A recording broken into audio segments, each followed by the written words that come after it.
step over here, my light shining at. I need you to help me out. We're going to make it from line. Can you hold on to the end of that tape for me real tight? That's good. Set that on the ground right there in front of you. Oh!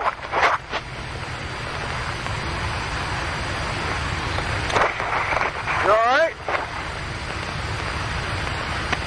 All right. Hey, see you right, love.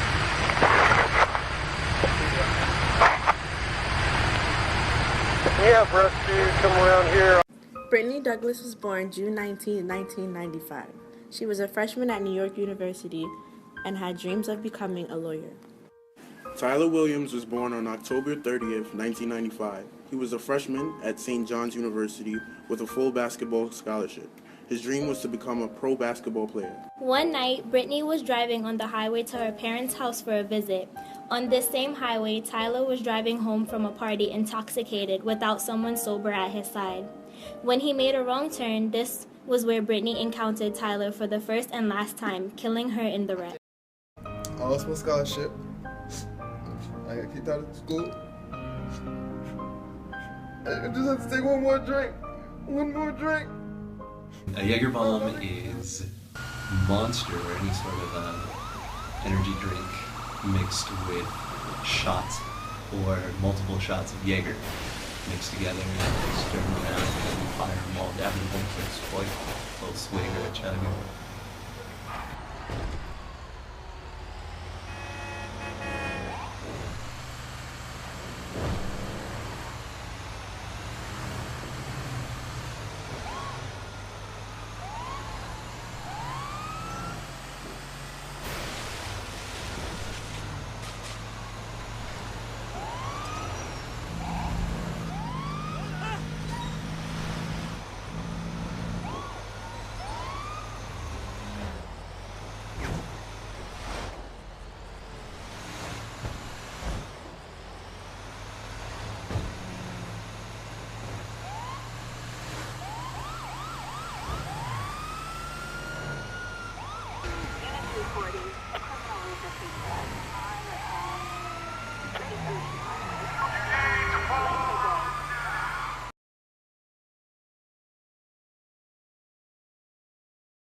My name is Ryan. I'm 22. I got my DUI in February of 2013. My favorite drink at the time used to be Jaeger bombs, but kind of lost my taste for the excessiveness. Mostly because of the DUI. A lot of things change. Fees. When you're underage, when you get it, there's, especially in the county where it happened, there was a $5,000 fee. Plus thousands of dollars for towing charges, all the family repercussions. It kind of changes people's opinions about you. Oh man, the games, there's a plethora. God, you've got all your Red Cup solo games, your Goucha Ball, Stack Cup, Chandeliers, Beer Pong, Four Corners, Survivor, Beer Hockey, Beer Baseball, every little kind of nook and cranny where you can change a set of cups or play with the ping pong ball. You get those in your set. King's Cup, that's always the go-to. All you need is a deck of cards, and you don't even need a deck of cards anymore. In the modern age, you just have an app for it. Pull out your phone, start flipping through, have an ace, everyone circle chugs until the last person finishes. You know, it's pretty crazy. In DUI class, I learned quite a few things, quite a lot of things that stuck with me. It takes an hour to sober up from one individual shot, an hour to sober up from one beer, and everyone can plow their bottles of water, order their coffee, chew their bread, but your metabolism's just your metabolism. And you never feel it. As soon as you think you're sober, you're still not. I thought I was sober, but I was at a 0.26.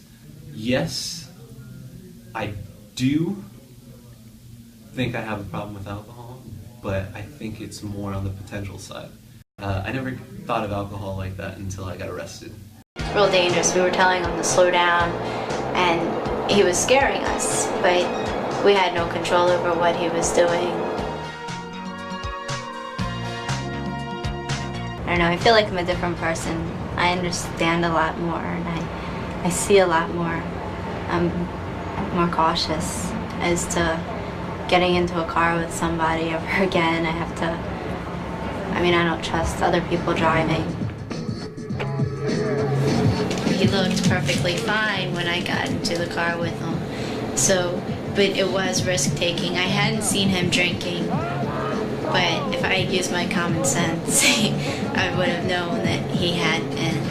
He was going about 70 miles per hour around these curves, and it's real dangerous. We were telling him to slow down, and he was scaring us, but we had no control over what he was doing.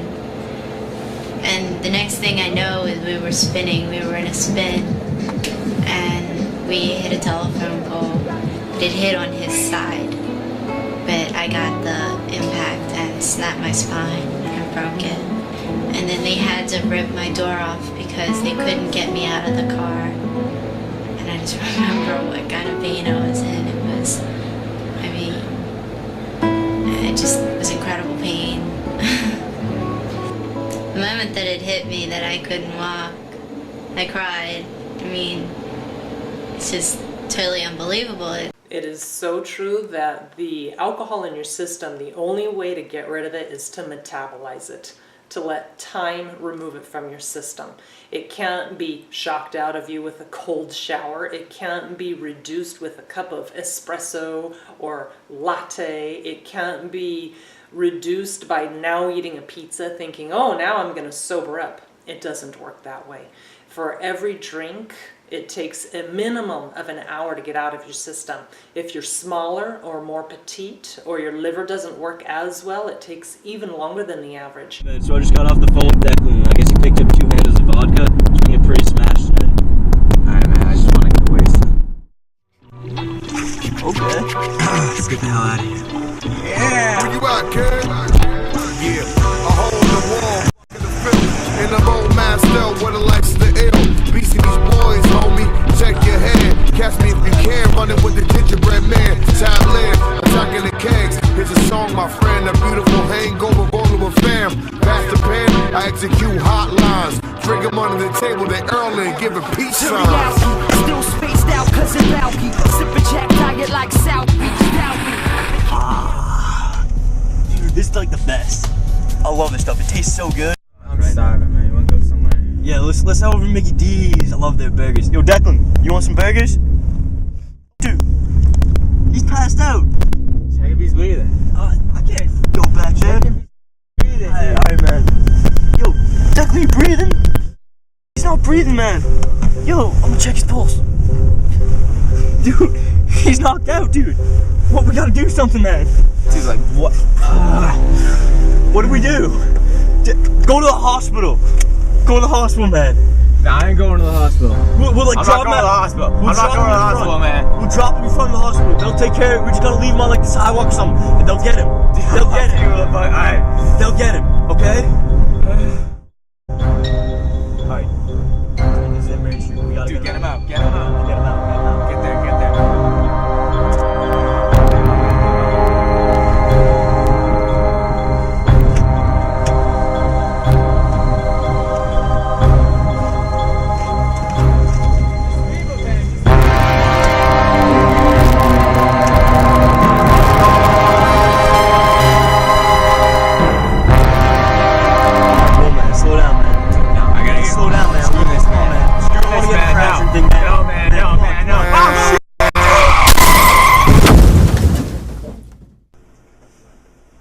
You have the right to remain silent. Anything you say can and will be used against you in a court of law or other proceeding.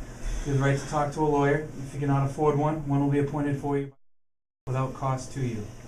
If you do wish to speak now, you can stop speaking at any point in time to consult with a lawyer. Do you understand what I have read to you? Having these rights in mind, do you wish to speak now?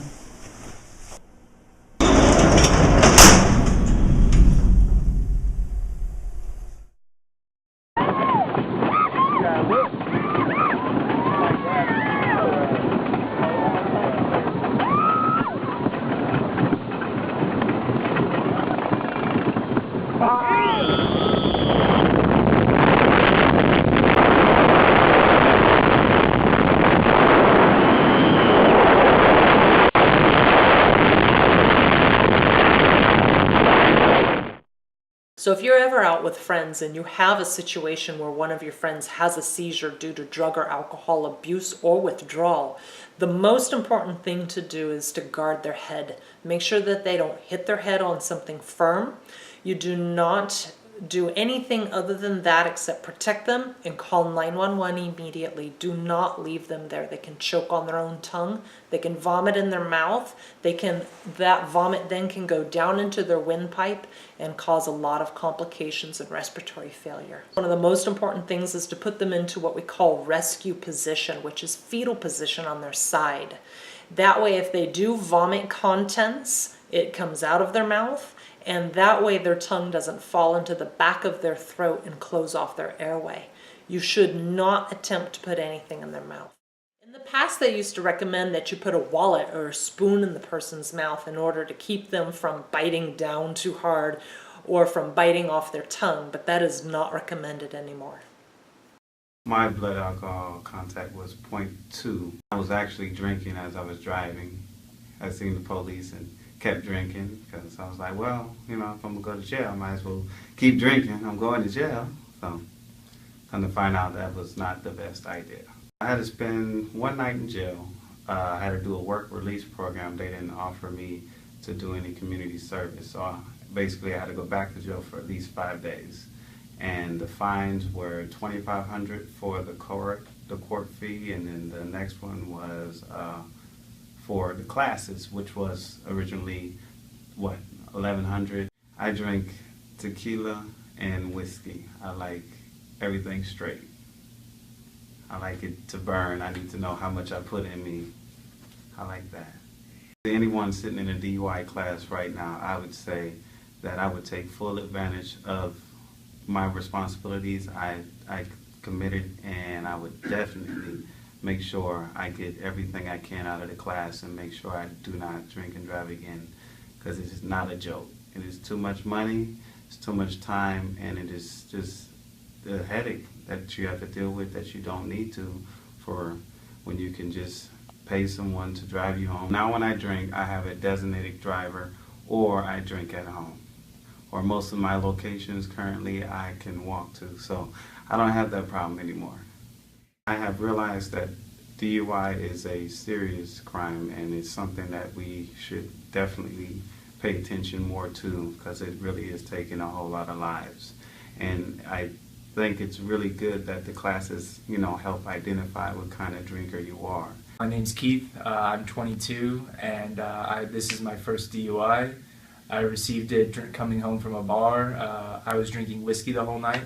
It's probably one of my favorite drinks, and I just didn't keep track, and eventually I got into the car and I started to drive home. I'm not more than maybe 2 miles from my house, and I got maybe 50 yards before they pulled me over, and I was breathalyzed with a .18. I had a DUI last year. I'm 22 years old, and it's really slowing my life down right now.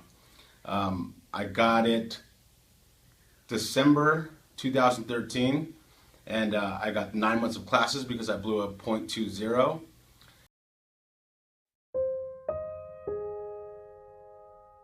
I pledge allegiance to the flag of the United States of America and to the republic for which it stands, one nation, one nation, indivisible, with liberty and justice. Justice for all.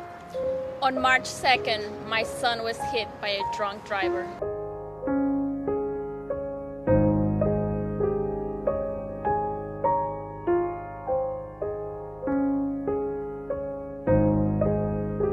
I pledge. I pledge. I pledge. I pledge.